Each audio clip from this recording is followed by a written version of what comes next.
고난 너머에 더 큰 고난이 기다린다 할지라도 오직 하나님만을 신뢰하십시오. 여러분의 영혼의 시력이 회복되기를 마음이 없는 분에게 시청자가 아니라 우리는 예배자가 되어야 됩니다.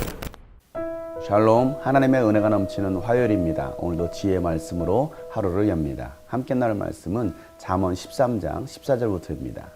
지혜 있는 사람의 가르침은 생명의 셈이니 죽음의 그물에서 벗어나게 한다. 선한 지혜는 은혜를 베푸나 배신자의 길은 스스로 멸망하는 길이다. 영리한 사람은 잘 알고 행동하지만 미련한 사람은 어리석음만을 드러낸다. 못된 전령은 사람을 재앙에 빠지게 하지만 충직한 사신은 재앙을 물리치는 일을 한다. 훈계를 저버리면 가난과 수치가 닥치지만 꾸지람을 받아들이면 존경을 받는다. 소원이 이루어지면 마음이 즐겁지만 미련한 사람은 악에서 떠나기를 싫어한다. 지혜로운 사람과 함께 다니면 지혜를 얻지만 미련한 사람과 사귀면 해를 입는다. 죄인에게는 재앙이 따르지만 의인에게는 좋은 보상이 따른다. 선한 사람의 유산은 자손 대대로 이어지지만 죄인의 재산은 의인에게 주려고 쌓은 것이다. 가난한 사람이 경작한 밭에서는 많은 소출이 날 수도 있으나 불의가 판을 치면 그에게 돌아갈 몫이 없다. 매를 아끼는 것은 자식을 사랑하지 않는 것이다. 자식을 사랑하는 사람은 훈계를 게을리하지 않는다.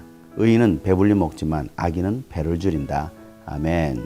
오늘도 의인과 악인의 삶의 결과를 말씀하고 있습니다. 이 땅에서 우리가 하나님의 뜻대로 살아가는 의인의 삶을 살아갈 때는 우리에게 생명이 주어집니다. 그러나 하나님의 뜻을 저버리는 악인은 결국에는 생명을 잃어버리게 되는 것입니다. 그에게는 심판, 사망이 있을 뿐입니다. 그래서 지혜 있는 사람의 가르침은 생명의 샘과도 같습니다. 죽음의 그물에서 건져주는 것입니다. 그래서 우리는 그 지혜자의 말을 들어야 합니다. 지혜자의 충고를 거부하는 사람, 듣기를 싫어하는 사람은 결국에는 올무에 걸려 죽게 되는 것입니다. 그래서 지혜로운 사람은 자기가 무엇을 해야 하는지 자신의 행동을 잘 알고 합니다. 그 사람이 바로 영리한 사람인 것입니다. 그러나 미련한 사람은 어떻습니까? 자신의 어리석음만을 드러내는 것입니다. 자신이 지금 무엇을 해야 할지 행동을 알지 못하는 것입니다. 우리는 하나님 앞에서도 충직한 사신이 되어야 합니다. 충직한 사신은 닥쳐올 재앙을 물리칩니다. 그러나 못된 전령은 어떻습니까? 많은 사람들을 재앙에 빠지기도 하는 것입니다. 내가 어떤 리더자가 될 것이냐, 내가 어떤 부모가 될 것이냐, 내가 어떤 지도자가 될 것이냐, 그 한 사람 때문에 사람이 살 수도 있고 죽을 수도 있는 것입니다. 여러분은 가정을 살리고 공동체를 살릴 수 있는 충직한 사신이 될 수 있길 바랍니다. 그래서 당시에는 듣기 힘들어도 훈계의 말씀을 잘 듣는 사람이 되어야 됩니다. 귀담아 듣는 사람은 나중에 존경을 받게 됩니다. 훈계를 받아들이고 책망을 받아들이는 사람이 바로 성숙한 사람이기 때문입니다. 그래서 오늘도 내가 누구와 함께 지내느냐가 참 중요합니다. 지혜로운 사람과 함께 다니면 그 사람도 지혜를 얻습니다. 그러나 미련한 사람과 함께하면 해를 당하게 되어 있는 것입니다. 여러분 주변에는 어떤 사람이 있습니까? 지혜로운 사람이 많이 있습니까? 미련한 사람이 많이 있습니까? 그래서 좋은 사람과의 만남의 복이 있어야 됩니다. 여러분 주변에 여러분을 도와줄 수 있는 많은 지혜로운 사람들이 있기를 축복합니다.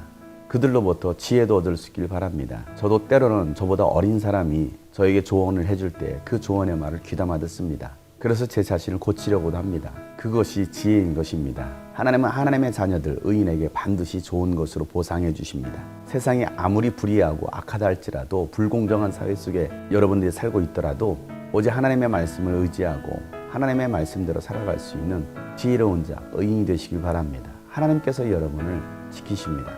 그리고 사랑하는 자녀들을 양육할 때 자녀들이 잘못된 길로 갈 때는 반드시 책망하고 훈계할 수 있어야 됩니다. 때로는 매를 들어서라도 그 아이의 잘못된 것들을 고쳐줄 수 있어야 됩니다. 매를 아끼는 것은 자식을 사랑하지 않는 것이다라고 말씀하고 있습니다. 자식을 사랑한다면 훈계를 아껴서는 안 되는 것입니다. 훈계를 하고 매를 들더라도 개인적인 감정이 들어가서는 안 되는 것입니다. 개인적인 감정의 매나 훈계는 결국에는 그 아이에게, 자녀들에게 상처를 안겨주는 것입니다. 하나님의 아버지의 마음으로 자녀들을 양육하고 훈계할 수 있기를 바랍니다. 그럴 때 자녀들을 바르게 키울 수가 있는 것입니다. 하나님은 오늘도 이런 지혜로운 자, 의인을 찾고 계십니다. 우리가 그런 길을 걸어갈 때에 하나님께서 우리에게 필요한 모든 것들을 채워주실 것입니다. 오늘도 그 지혜 하나님을 붙드는 여러분 되시기를 주의 이름으로 축복합니다. 샬롬.